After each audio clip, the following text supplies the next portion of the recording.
October 15, 1931. Detective Vincent Torino had Al Capone dead to rights on Lakeshore Drive. No witnesses, no backup. Just a Thompson submachine gun hidden under his patrol car seat. Vinny stepped out of his cruiser, walked to Capone's Cadillac, and emptied the clip through the driver's side window. 17 rounds, point-blank range. The most wanted man in America should have died instantly. Instead, Capone stepped out of the passenger seat, straightened his tie, and smiled. What happened in the next 10 minutes changed everything Vinny thought he knew about good and evil. It sent him running from Chicago forever, and it's why 4 families died over the next 40 years, all connected to the man who tried to kill Al Capone and learned the most dangerous truth in mob history. Before we jump back in, tell us where you're tuning in from, and if this story touches you, make sure you're subscribed because tomorrow I've saved something extra special for you. The hook. The real Al Capone wasn't in the driver's seat. Vinny's hands trembled as smoke drifted from the Thompson's barrel. Through the spider-webbed windshield, he could see the decoy slumped forward, some poor bastard in an expensive suit who'd never know he'd just taken 17 bullets meant for the most powerful man in Chicago. Detective Vincent Torino. Capone's voice carried the weight of a death sentence. "You seem to have made a mistake." Vinny spun, raising the submachine gun, but 3 men in overcoats had already stepped from the shadows between the streetlights. Their pistols were drawn, steady, professional. Lakeshore Drive stretched empty in both directions. Capone had orchestrated this just as carefully as Vinny thought he had. The boy's name was Tommy Ricci, Capone continued, walking slowly toward the bullet-riddled Cadillac. 17 years old, worked at his father's bakery on Halsted. I was paying his way through law school. He reached through the shattered window and gently closed the dead boy's eyes. He volunteered to wear my coat tonight. Said he wanted to help catch whoever's been taking shots at my organization. Blood roared in Vinny's ears. "You're lying." "Am I?" Capone turned, and in the amber glow of the streetlight, Vinny could see genuine grief etched in the gangster's face. Tommy knew someone inside my operation was feeding information to corrupt cops. Someone was setting up ambushes, getting my people killed. We set a trap tonight, Detective. Guess who walked into it? The Thompson felt impossibly heavy in Vinny's hands. He'd been so certain. The anonymous tips, the perfect intelligence about Capone's movements, the guarantee that tonight would be the night to take down Chicago's most untouchable criminal. It had all felt too good to be true. Because it was. "Here's what's going to happen," Capone said, his voice dropping to a whisper that somehow carried more menace than any shout. "You're going to disappear. Tonight. Forever. Because if I see your face in this city again, if I even hear your name whispered in a confession booth, what happens to you will make what you just did to that boy look like a mercy." One of the gunmen stepped forward, a thin man with dead eyes who smiled like he was already imagining the work ahead of him.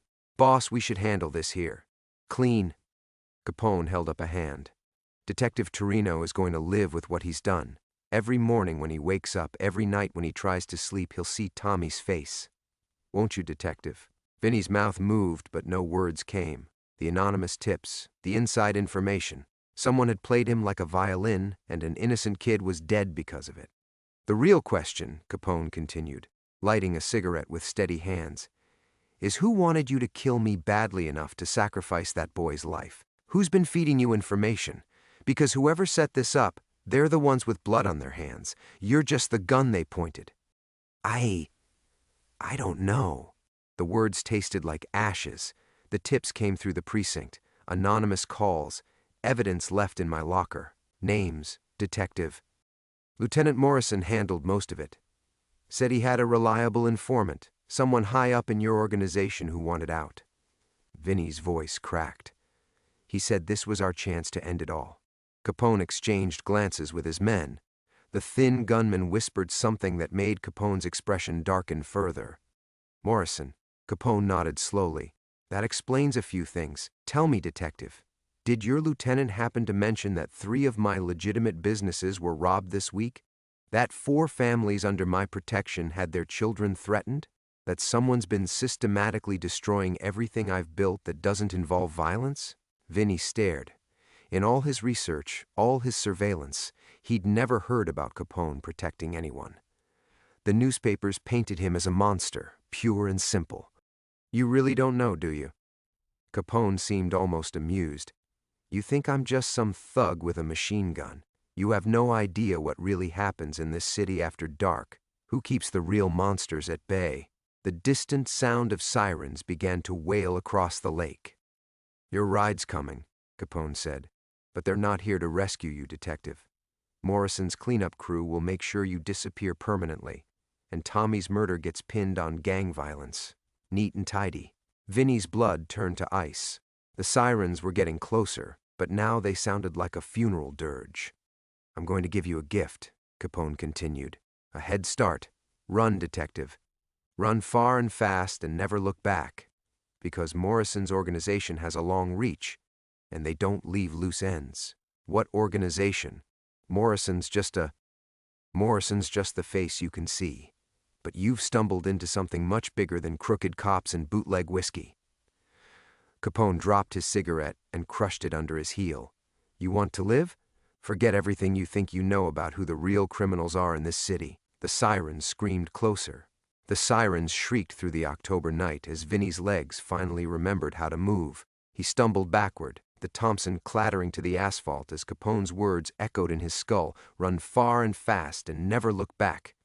"Go," Capone said quietly, but his gunmen were already melting back into the shadows. "You've got maybe 2 minutes before Morrison's boys arrive to clean up their mess." Vinny ran. His feet pounded against the cold pavement as he sprinted away from Lakeshore Drive, away from Tommy Ricci's lifeless body, away from everything he'd believed about justice and truth. Behind him, the sirens grew deafening, then began to fade as he plunged deeper into Chicago's maze of alleys and side streets. For 3 days, he hid in flop houses and rail yards, surviving on stolen bread and lake water, watching the newspapers transform him from detective to cop killer to missing person. The headlines screamed about gang violence, about Detective Vincent Torino's mysterious disappearance after a heroic attempt to apprehend Al Capone. Lieutenant Morrison gave interviews, his face a mask of grief, as he spoke about losing one of Chicago's finest to the city's criminal element. The lies came so easily that Vinny almost believed them himself. On the 4th night, he caught a freight train heading west. He had $7 in his pocket, the clothes on his back, and a new name he'd borrowed from a tombstone in Graceland Cemetery, Vincent Taylor. By winter, he'd made it to Iowa, where the corn stretched endlessly under clean snow, and nobody asked questions about a man's past if he worked hard and kept quiet. Cedar Rapids, Iowa, present day. 43 years later, Vinny still woke every morning at 5:17 a.m., the exact moment he'd pulled the trigger that October night. He'd lie in the pre-dawn darkness of his small bedroom, listening to the radiator tick and settle, and Tommy Ricci's face would materialize in the shadows on the ceiling. 17 years old, brown eyes wide with surprise, the expensive coat that had marked him for death sliding off his shoulders as he slumped forward. This morning was no different, except for the letter. Vinny found it slipped under his front door when he shuffled to the kitchen in his bathrobe and slippers. Plain white envelope, no return address, his assumed name written in careful block letters, Mr. Vincent Taylor. His arthritis-gnarled fingers trembled as he tore it open. "I know what really happened on Lakeshore Drive. We need to talk, M. Chen." The paper fluttered to the linoleum floor as every muscle in Vinny's body went rigid. 43 years. He'd been so careful, so quiet. He'd married Sarah, raised her daughter Emma as his own, played grandfather to little Marcus and Sophie. He'd built a life of Tuesday night bowling leagues and church potlucks and complaints about the weather. Normal, safe, hidden. The coffee maker gurgled to life, filling the kitchen with the rich aroma that usually comforted him. Today it smelled like evidence. Another piece of routine that someone had been watching, cataloging, preparing to destroy. Through the window above his sink, Vinny could see Emma's house across the street. She'd moved there after Sarah died 3 years ago, claiming she wanted to keep an eye on him. Really, she just wanted her children to know their grandfather, to have one steady presence in their lives after her divorce. Every morning, he watched her kitchen window for signs of life. Emma rushing around making breakfast, Marcus complaining about homework, Little Sophie dancing in her pajamas while cartoons played. This morning, 6-year-old Sophie pressed her face against the glass and waved at him with both hands, her breath fogging the window. Her gap-toothed grin was so pure, so trusting, that Vinny felt his chest tighten with something beyond love, a fierce protective terror that made his old bones ache. Emma appeared behind Sophie, coffee mug in hand, and spotted him at his window. She mouthed "Good morning, Dad," and pointed at her front door, a familiar invitation for him to join them for breakfast. She did this every Thursday, had done it for 3 years, and Vinny treasured these mornings more than his own heartbeat. But today, he couldn't move. The letter lay at his feet like a loaded gun, and 43 years of carefully constructed peace felt as fragile as spider silk. He thought about Tommy Ricci, about Al Capone's warning that Morrison's organization had a long reach, about the life he'd built here, the people who called him Dad and Grandpa, and never suspected that Vincent Taylor was a lie wrapped around a killer's bones. Across the street, Emma opened her front door and stepped onto the porch, concern creasing her face when he didn't wave back. Vinny forced himself to smile and lift his hand, the gesture feeling like a goodbye even as he made it. Because somewhere in Cedar Rapids, someone named M. Chen was waiting for an answer to a letter that could destroy everything he'd spent 4 decades protecting. The coffee maker finished brewing with a final, satisfied gurgle.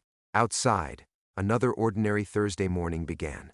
Vinny managed exactly 4 sips of coffee before the knock came. 3 sharp raps against his front door, deliberate and patient. Not the hurried tap of a neighbor borrowing sugar, not the authoritative pound of law enforcement. Something in between, professional but not threatening, yet. His arthritic hands trembled as he set down the mug, coffee sloshing onto the kitchen table. Through the window, he could see Emma still standing on her porch, now holding Sophie's hand as they walked toward his house. His Thursday breakfast invitation, right on schedule. The normalcy of it felt surreal against the hammer of his heartbeat. Another 3 knocks, identical in rhythm and pressure. Vinny shuffled to the front door, each step feeling like he was walking toward his own execution. 43 years of hiding, and it would end on a Thursday morning while his granddaughter skipped across the street in her frozen pajamas.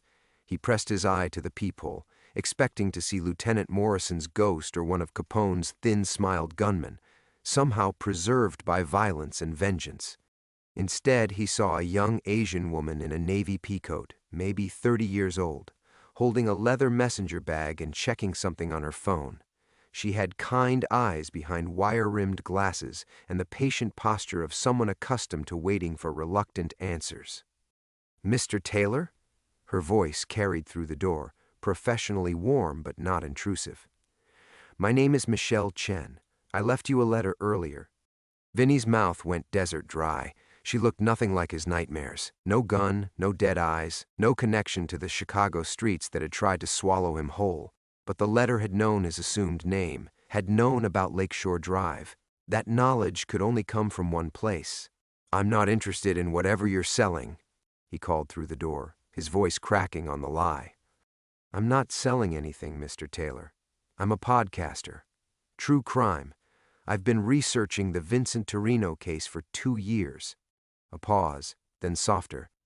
"I know you didn't kill those people." The words hit him like a physical blow. Vinny staggered backward, his shoulder striking the wall hard enough to rattle the framed photo of Sarah hanging there.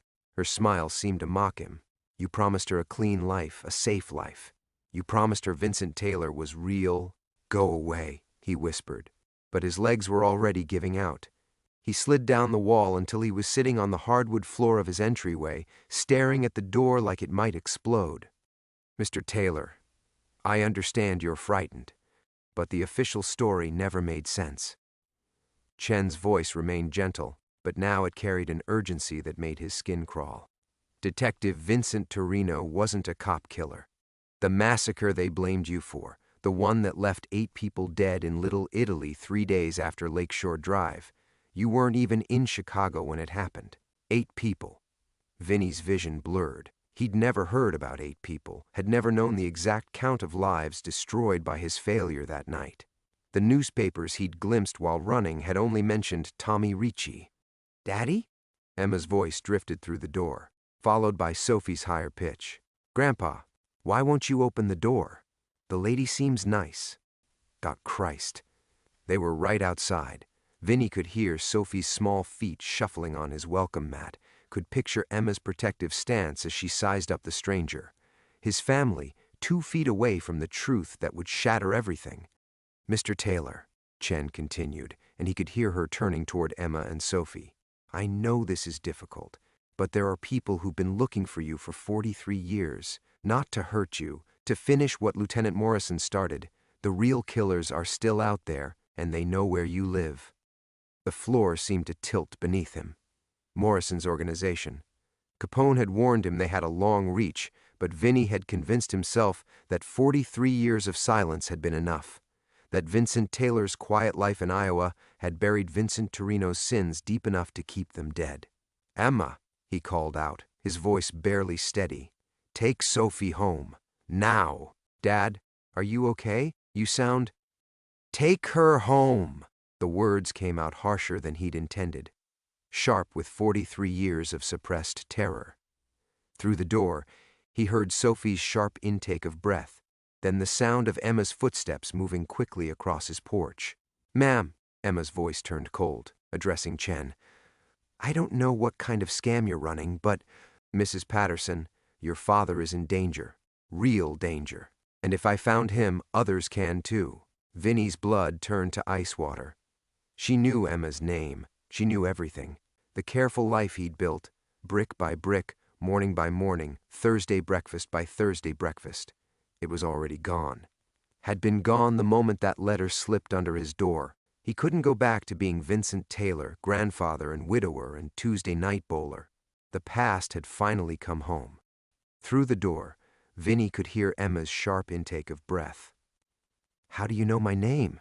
"Please," Chen's voice carried a tremor of urgency. "Just take your daughter somewhere safe. Let me talk to your father. Like hell."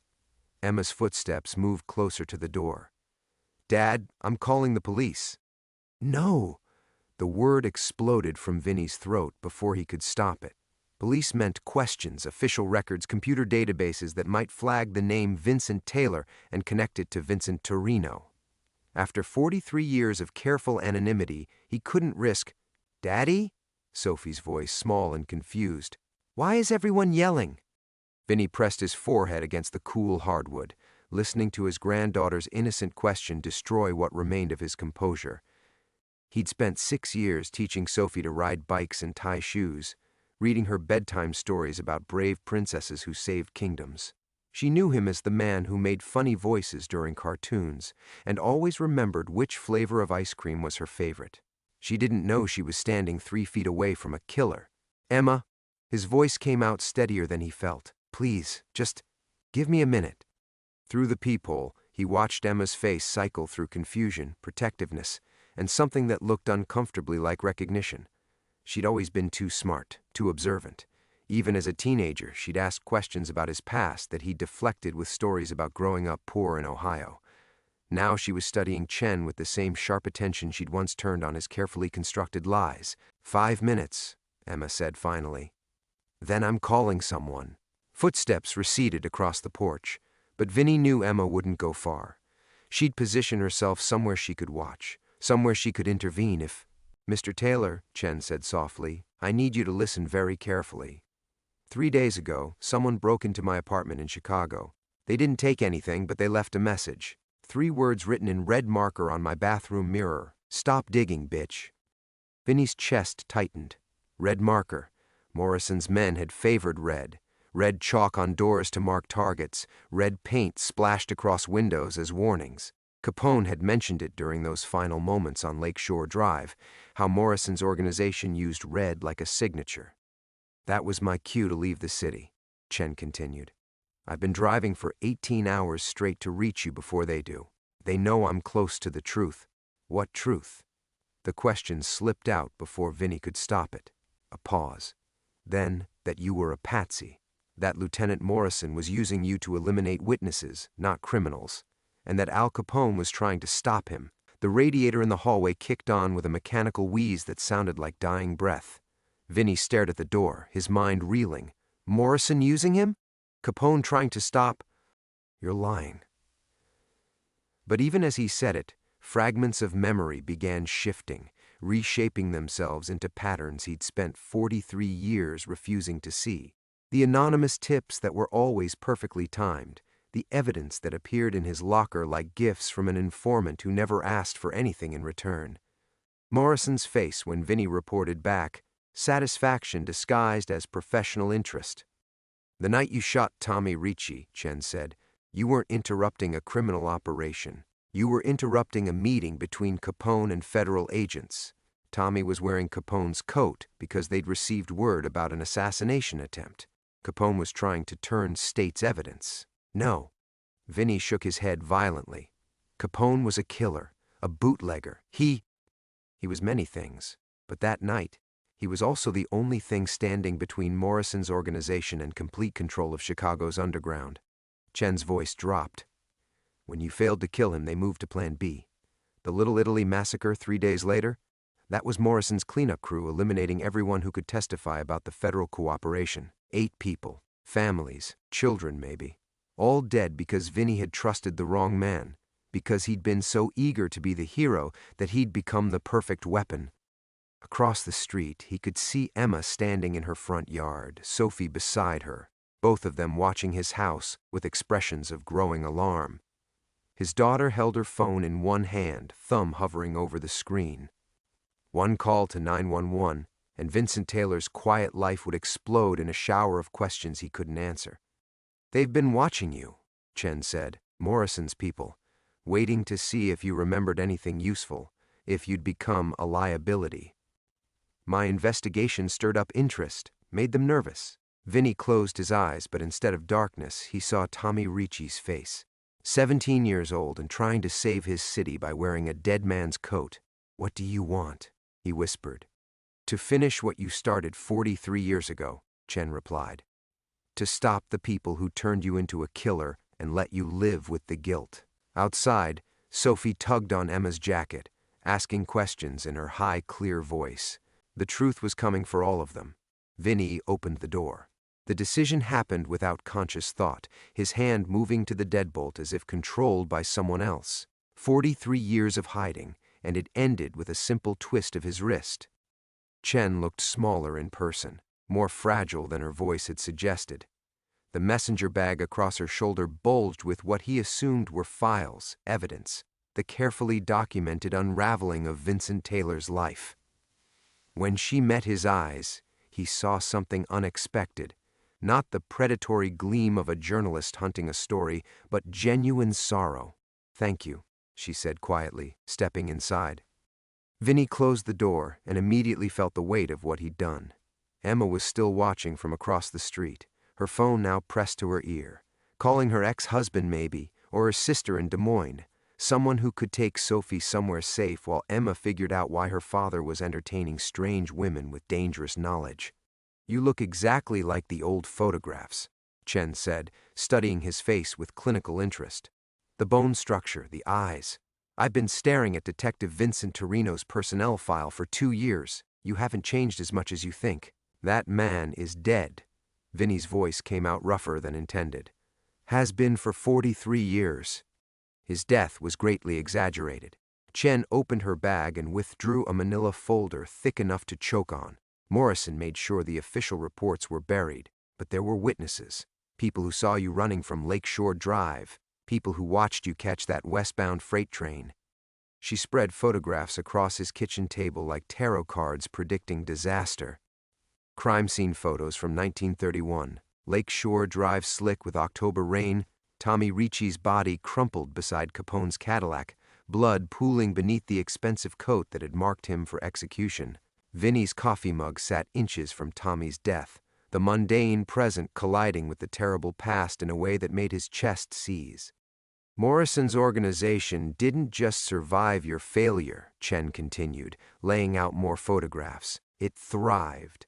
Police corruption, witness elimination, federal case after federal case falling apart when key testimony disappeared. They've been operating for 4 decades, and they've gotten very good at cleaning up loose ends. The next photograph showed a brownstone apartment building, windows blown out, Debris scattered across the sidewalk like broken teeth. The Little Italy Massacre, October 30th, 1931. 3 days after Lakeshore Drive. 8 people dead, 5 adults, 3 children. The youngest was Sophie's age.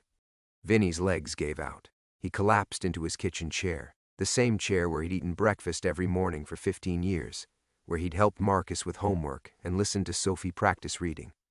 Normal grandfather things, safe grandfather things, built on a foundation of corpses. The official story blamed gang warfare, Chen said, her voice gentler now. Rival bootleggers settling scores. But the victims weren't criminals, Mr. Taylor. They were families who lived in the building where Capone met with federal agents. Families who might have seen something, heard something, remembered something. She placed another photograph on the table. A little girl with dark curls and solemn eyes, maybe 7 years old, standing beside a woman who shared her features. Mother and daughter, frozen in time before Morrison's cleanup crew found them. Maria and Lucia Benedetti. Maria had been Capone's cook before he started cooperating with the feds. She knew his safe houses, his meeting places, his contacts. Her daughter just knew how to make paper dolls and sing Italian lullabies. Vinny couldn't breathe. The kitchen felt smaller, the walls pressing inward like a coffin. Across the street, Emma was walking quickly toward his house, Sophie trailing behind with her gap-toothed expression of confusion. Morrison used you perfectly, Chen continued, merciless in her compassion. A decorated detective with a clean record and a genuine desire to do good. He fed you intelligence that made you feel important, special. The cop who could single-handedly take down Al Capone.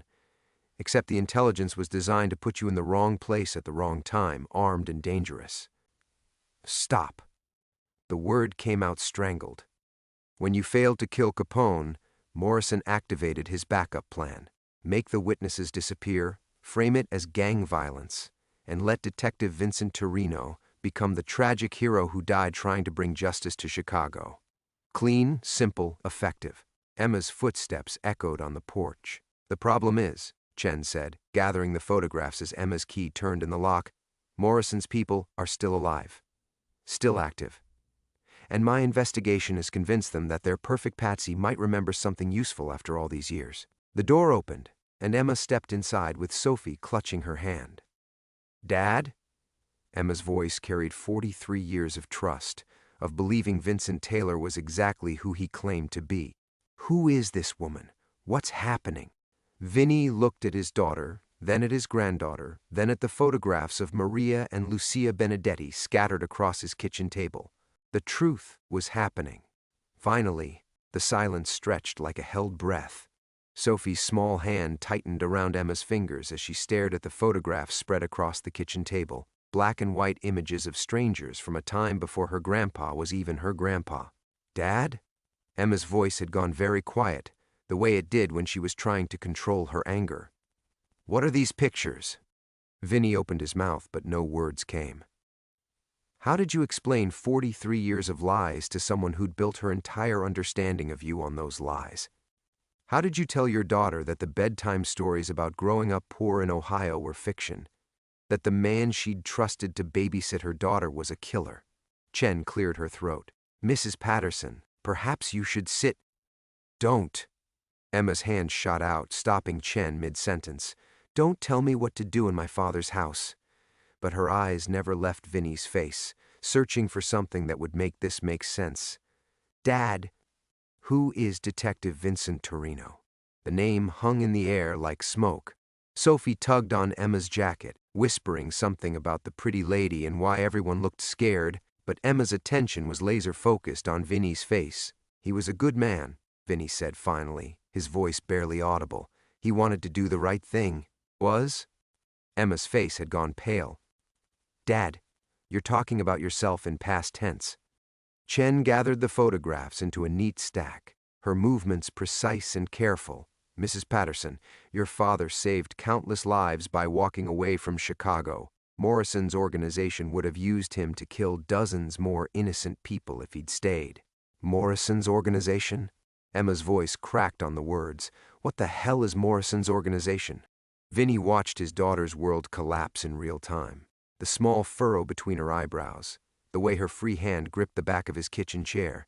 He'd seen these same gestures when she was 16, and he'd told her about Sarah's cancer diagnosis. The desperate search for solid ground when everything familiar suddenly felt uncertain. "Emma," he said, "I never meant for what?" She was crying now, silent tears that cut him deeper than any of Morrison's threats ever could. "For me to find out that my father is somebody else? For me to discover that every story you ever told me about your childhood was a lie?" Sophie began to cry too, frightened by the adults' raised voices and the tension she couldn't understand. Emma lifted her daughter automatically, muscle memory overriding emotional chaos, but her eyes never left Vinny's face. "The war stories," Emma continued, her voice breaking. "Uncle Frank in Cleveland, your parents' farm, all of it?" "All of it," Vinny whispered. Chen stood quietly in the corner, probably calculating how much family devastation was acceptable collateral damage for her story. But when she spoke, her voice carried unexpected gentleness. "The man who raised you is exactly who you think he is, Mrs. Patterson. Kind, protective, loving. The man who killed Tommy Ricci was broken by people who knew exactly how to use his goodness against him." "I killed a 17-year-old boy," Vinny said, the words scraping his throat raw. "Tommy Ricci was trying to save Al Capone's life, and I put a bullet through his chest because I believed Lieutenant Morrison when he told me I was saving the city." Emma's face crumpled. She pressed Sophie's head against her shoulder, shielding her from the ugly truths spilling across the kitchen table. "Morrison told me Capone was planning to execute federal witnesses," Vinny continued. "The confessions coming faster now. 43 years of silence breaking like a dam. He gave me intelligence, evidence, made me feel like I was the only cop brave enough to stop a massacre.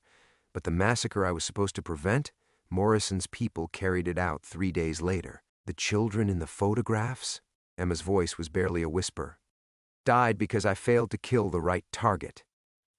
Vinny looked at Sophie's gap-toothed face, her cheeks wet with confused tears. Maria Benedetti was the same age as Sophie. Chen stepped forward, her expression sharp with something that looked like anger. "Mr. Taylor, you're doing exactly what Morrison wanted you to do. Taking responsibility for murders you didn't commit, carrying guilt that belongs to the people who manipulated you." But Emma was already shaking her head, backing toward the door. "I can't. Sophie needs to be somewhere else, somewhere safe." "Emma, wait." "Morrison's organization is still active," Chen said urgently. "They've been watching your family for years. My investigation has made them nervous, and nervous killers don't leave loose ends." Emma froze. Sophie still clutched against her chest. "Are you telling me my daughter is in danger because of something that happened before I was born?" "I'm telling you," Chen replied, "that your father's past has very long teeth." Emma looked at Vinny with 43 years of love and trust slowly curdling into something else. "Who are you?" she whispered. And Vinny realized he no longer knew how to answer that question. The question hung between them like a blade. "Who are you?" 4 decades of careful construction. Vincent Taylor, widowed grandfather, retired insurance adjuster who knew every neighbor's name and never missed Sophie's soccer games, crumbling under Emma's stare. "I'm your father," Vinny said finally. "Everything else is just wreckage." But Emma was already shaking her head. "My father wouldn't have lied to me for 38 years. My father wouldn't have put his granddaughter in danger." Sophie's quiet sobs filled the kitchen. The sound cut through Vinny deeper than any confession, any revelation about Morrison or massacres or manipulation. This, his granddaughter's tears, his daughter's betrayal, this was the real cost of his past catching up. Chen moved toward the window, peering through the curtains with professional paranoia. "Mrs. Patterson, I understand this is overwhelming, but we need to focus on immediate safety. My investigation has attracted attention from people who've killed to keep these secrets buried." "Don't." Emma's voice cracked like glass. "Don't you dare tell me about safety. You brought this here. You destroyed my family to chase some story." "I brought this here to save your family." Chen's composure finally fractured, revealing something raw beneath the journalist's facade. "Morrison's people have been watching you for years, waiting. My investigation didn't create the danger, it exposed it." Vinny stood slowly, his 71-year-old joints protesting. Through the kitchen window, he could see Mrs. Henderson walking her ancient poodle, completely oblivious to the fact that her quiet neighborhood had just become a crime scene 43 years in the making. "Emma," he said, "I know this changes everything. But Sophie, don't say her name." Emma's protective instincts had transformed her grief into something sharp and dangerous. "Don't you dare say my daughter's name with blood on your hands." The accusation hit like a physical blow. Vinny staggered backward, catching himself against the kitchen counter.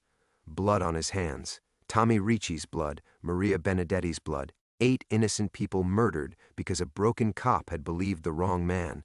Chen pulled out her phone, fingers moving quickly across the screen. "I've been tracking Morrison's organization for 2 years. They're not ghosts anymore. They're old men protecting old secrets. But old men can be desperate men." "What does that mean?" Emma demanded. "It means they've survived this long by eliminating problems before they become threats." Chen's phone buzzed with an incoming message. She read it, and her face went pale. "We need to leave. Now." "Leave?" Emma clutched Sophie tighter. "This is our home." "Mrs. Patterson, 20 minutes ago, a black SUV with Illinois plates parked 3 blocks from here. 2 men inside, both carrying weapons." Chen was already moving toward the back door, checking locks, evaluating escape routes. "They're not tourists." Vinny's mind raced through possibilities. The safe deposit box in Cedar Falls with cash and false documents he'd hoped never to use again. The old fallback plans he'd memorized but never expected to implement. 43 years of preparation for a day he'd prayed would never come. "The basement," he said suddenly. "Emma, take Sophie to the basement. Now. I'm not hiding in your basement like some... There's a tunnel." The words came out sharper than intended. "I built it when we moved here. Comes out in the storm drain behind Morrison's Hardware." He almost laughed at the irony of the store's name. "I may have been Vincent Taylor for 43 years, but I never stopped being a cop." Emma stared at him with something between horror and reluctant respect. "You built an escape tunnel? Under our neighborhood?" "I built protection for my family." Vinny moved to the kitchen cabinet, fingers finding the hidden catch he'd tested monthly for 15 years. The panel swung open, revealing a .38 revolver and 3 boxes of ammunition. "I may have failed Tommy Ricci, but I won't fail you." Sophie's crying intensified as the adults' voices grew more urgent. Emma rocked her gently, maternal instincts warring with the need to process her father's transformation from harmless grandfather to armed fugitive. Chen's phone buzzed again. "The SUV's moving. They're coming up the street." "Now, Emma." Vinny checked the 38 feet cylinder. 6 rounds, clean and ready. Muscle memory from a lifetime ago. "Take Sophie and go. Don't stop until you reach the hardware store." "What about you?" "I'm going to have a conversation with some old friends." Vinny moved toward the front window, catching a glimpse of black metal creeping between parked cars. 43 years is a long time to wait for an apology. Emma hesitated, torn between protecting her daughter and abandoning her father. "Go," Vinny said gently. "Let me be the father you thought I was, just this once." She disappeared toward the basement, Sophie's frightened voice echoing down the stairs. Outside, car doors slammed. Vincent Torino checked his weapon and prepared to meet his past. The footsteps on his porch were deliberate, unhurried, professional. Vinny recognized the cadence. Men who'd done this before, who understood that rushing led to mistakes. Through the front window, he caught glimpses of movement, shadows arranging themselves with tactical precision. 43 years of Vincent Taylor's careful normalcy stripped away in seconds, revealing the cop underneath. The man who'd walked beats in Chicago's worst neighborhoods, who'd learned to read violence in the way men held their shoulders, who'd survived 6 years on the force before Morrison's manipulation destroyed everything. Chen pressed herself against the kitchen wall, phone clutched like a lifeline. How long until Emma and Sophie reached the tunnel? 3 minutes to get downstairs, another 5 through the passage. Vinny moved away from the window, positioning himself where he could see both the front door and the kitchen entrance. Basic tactical positioning. Never let them corner you, always know your exits. You should go with them. I'm not leaving. Chen's voice carried unexpected steel. This story ends here, one way or another. The front doorbell rang. The sound was so ordinary, so aggressively normal that Vinny almost laughed. 43 years of running from Chicago's shadows, and his past came calling like a census taker. "Mr. Taylor?" The voice through the door was gravelly, polite. "My name is Detective Raymond Morrison. I'd like to speak with you about an old case." Morrison. Not the Morrison who'd orchestrated Tommy Ricci's death. That man would be 90-something by now, probably dead. This was legacy, inheritance passed down through decades of corruption. The son, maybe, or a lieutenant who'd learned at the master's feet. "Just a few questions," Morrison continued, "about your time in Chicago." Chen moved closer, whispering urgently. "Don't open it. Don't engage. They're fishing." But Vinny was already walking toward the front door, the .38 heavy in his hand. "They're not fishing.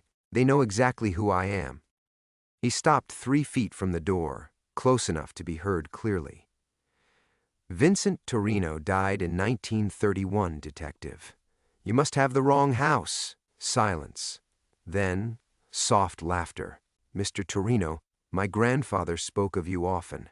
Said you were a good man who asked the wrong questions. Said he regretted how things ended. Your grandfather."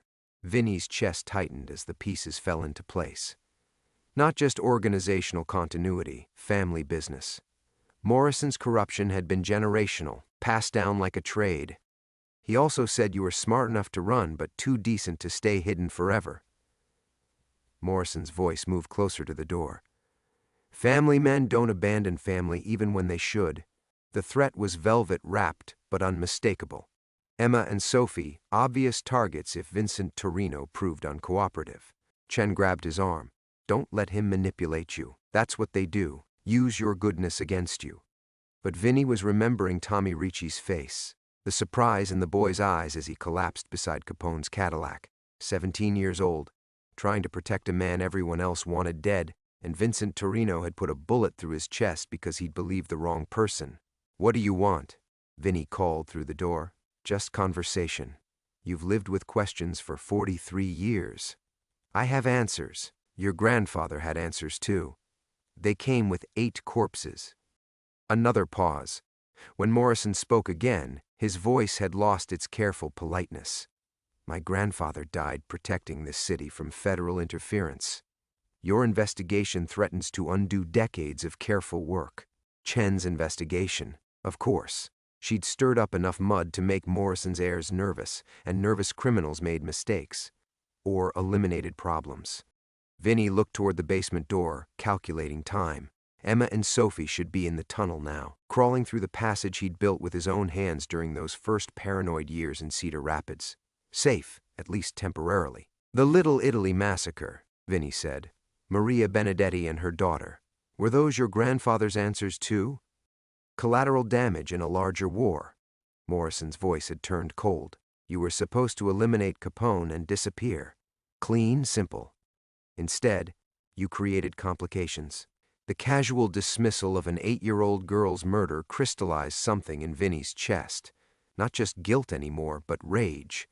Clean, controlled anger that he hadn't felt since 1931. "Mr. Torino," Morrison continued, "I'm not here for revenge. I'm here for closure. Your silence in exchange for your family's safety." Chen moved beside him, her recording device active. Getting it all down for posterity, for justice, for whatever remained of truth after 43 years of lies. Vinny made his decision. He opened the door. Raymond Morrison stood on his porch, 50-something with his grandfather's cold eyes and a younger man beside him whose hand rested casually inside his jacket. Not cops, predators wearing the memory of badges. "Detective Morrison," Vinny said quietly. "Let's talk." Morrison stepped across the threshold with the confidence of a man who'd never met real resistance. His grandfather's eyes, Vinny realized, but softer around the edges. 3 generations of corruption had bred out some of the original steel. "Mr. Torino, you look exactly like my grandfather described, older but unbroken." Morrison glanced around the modest living room, taking in 43 years of Vincent Taylor's careful normalcy. Family photos on the mantel, Sophie's drawings magneted to the refrigerator. the accumulated debris of a life lived in deliberate obscurity. Peaceful neighborhood. Good schools nearby, I imagine. The threat was surgical in its precision. Vinny kept the .38, low but visible professional courtesy between predators. Your grandfather was a thorough man, Vinny said. I'm assuming you inherited his attention to detail, among other things. Morrison settled into Emma's favorite chair without invitation, completely at ease. His companion remained standing, hand still resting inside his jacket.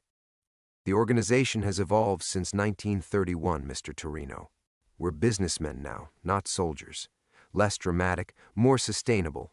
Chen stayed pressed against the kitchen wall, recording device active, getting it all down for whatever remained of justice after the smoke cleared. But sometimes, Morrison continued, old debts require traditional collection methods. Vinny moved to the window, checking the street. 2 more men visible now, positioned with tactical precision. Morrison hadn't come for conversation. He'd come to close a file that had been open too long. What debt? Vinny asked. I killed Tommy Ricci like your grandfather wanted. Started a war that destroyed Capone's organization and cleared the field for Morrison's people. Seems like I delivered exactly what was promised. You disappeared. Morrison's voice carried genuine frustration. Do you understand how many loose ends that created? How many questions federal investigators asked when Detective Vincent Torino simply vanished? I was supposed to disappear. Clean, simple, remember? You were supposed to die heroically in the line of duty 6 months later. Tragic shootout, posthumous medals, closed investigation. Morrison smiled without warmth. Instead, you became a living reminder that Chicago PD had rogue elements willing to attempt political assassinations. The scope of the manipulation was breathtaking. Not just the setup with Capone and Ricci, but Vinny's entire future planned out, right down to his martyrdom. Morrison's grandfather had been playing chess while Vincent Torino was barely managing checkers. Ms. Chen's investigation has attracted federal attention, Morrison continued. Old files being reopened, new questions being asked, uncomfortable questions about police corruption in the Capone era. Chen stepped forward, journalist instincts overriding survival instincts. Questions you can't answer without exposing 3 generations of organized crime inside Chicago PD. Morrison glanced at her with mild interest. You're the catalyst, Miss Chen, but Mr. Torino is the evidence. Living proof that Chicago detectives were willing to commit murder for the right price. I wasn't paid, Vinny said quietly. I was convinced. Your grandfather made me believe I was saving innocent lives. Distinction without difference. The federal investigation won't care about your motivations. Through the basement floor, Vinny heard the faint sound of metal scraping against concrete. Emma and Sophie navigating the tunnel he'd built during those first paranoid months in Iowa. Safe, at least temporarily. The sound of his family escaping gave him something he hadn't felt in 43 years. Clarity. You're not here for closure, Vinny said. You're here for a confession. Something that implicates me without touching your organization. Morrison nodded approvingly. Finally. My grandfather always said you were intelligent, just naive. Suicide note, maybe? Old man overcome with guilt. Can't live with the weight of his crimes anymore? Vinny moved closer to Morrison. Close enough to see the family resemblance in the cold calculation behind his eyes. Very clean, very convenient. The alternative involves your daughter and granddaughter. The words hung in the air like smoke. 43 years of running, of building new identities and escape routes, and it all came down to the same impossible choice, his family's safety or his conscience. But Vincent Taylor had raised Emma Patterson to be stronger than her grandfather had ever been. And Emma Patterson had raised Sophie to believe in justice, in standing up for what was right even when it was difficult. Maybe it was time Vincent Torino learned from the family he'd created. No, Vinny said simply. Morrison's composure cracked slightly. Mr. Torino, I don't think you understand. I understand perfectly. Vinny raised the .38, not threatening, just clarifying the stakes. Tommy Ricci was 17 years old. Maria Benedetti was 8. I've carried their ghosts for 43 years, but I won't add my granddaughter to the collection. Then you've chosen the hard way. I've chosen the right way. Finally, Vinny smiled, thinking of Emma's strength, Sophie's laughter. Sarah's quiet dignity during those final months. Some choices, he realized, were worth 43 years of running to make.